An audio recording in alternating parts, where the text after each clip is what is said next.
Hello, continuing to talk about my influences for Neverending Nightmares, I want to pick sort of a strange one and defend why I think it's interesting. So I'm going to talk about Jurassic Park. So firstly, the idea came to me because I'm wearing my Jurassic Park shirt. And Jurassic Park well, certainly it was one of my favorite movies growing up, and recently I sort of was reminded how much I loved it and went back and rewatched it. And I adore the movie, and it's very interesting because it doesn't really seem like a horror movie. Certainly there's action, adventure, sci-fi elements, but I think if you watch it with sort of an eye for horror, you'll realize it does a lot of things very well. So certainly Spielberg, talented director, done a lot of great movies, but I mean, just for me, like I feel like the his sort of horror elements are the best ones, or at least my favorite ones. I'm not going to try and say Jurassic Park is a better movie than Schindler's List, but I like Jurassic Park better than Schindler's List, and certainly Jaws. And I'm actually really interested to see his first film, Duel, a made-for-TV movie that's kind of horror-like, but it's back-ordered on Netflix. But it's also interesting if you look at Jurassic Park, the book the book versus the movie. I love the book as well, but I almost love the book for different reasons, because the it's more cerebral. The pacing is all different. It's kind of anticlimactic at the end, but the movie has this sort of perfect tension, climax resolution, and they really sort of manage to amp up the horror and have these really great elements, like when the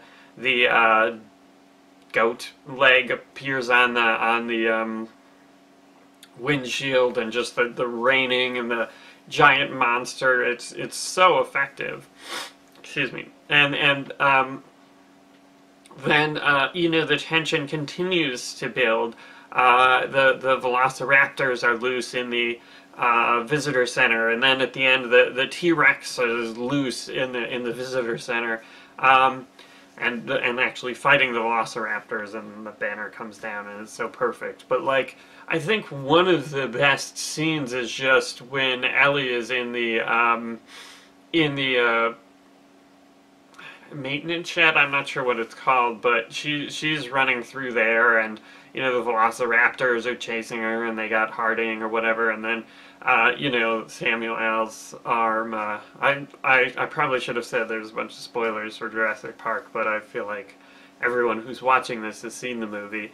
Then if you haven't, then you should. And the velociraptors opening doors. There's so many great elements that just have this horror twist that really frighten you. Even when they're crawling into the ceiling, I guess. I don't know what exactly to call it. And the velociraptor is just jumping. And I love the movie in 3D too. I went to see it, and then I bought the 3D Blu-ray because I have a 3D TV. I'm just love that, sort of in your face stuff. But I mean, it's just really interesting to look at it like a horror film, because I don't think most people say, oh, Jurassic Park was a horror film.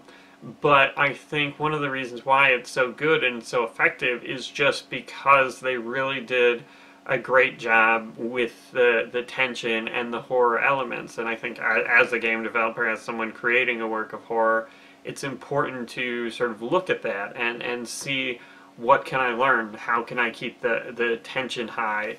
How can I create, these menacing monsters like the velociraptors, right? Like, in actuality, a velociraptor is about like 2 feet high, and I don't know, maybe with a tail they're like 6 feet long. Not very intimidating, but the much larger velociraptors, they're giant talons, and the beginning where Grant's explaining how they're gonna gut you and coming in from the sides. I mean, like, wow. So really, in conclusion, I'm just a Jurassic Park fanboy, but if you haven't seen the movie in a while, I'd recommend rewatching it and sort of studying it from the aspect of being a horror film.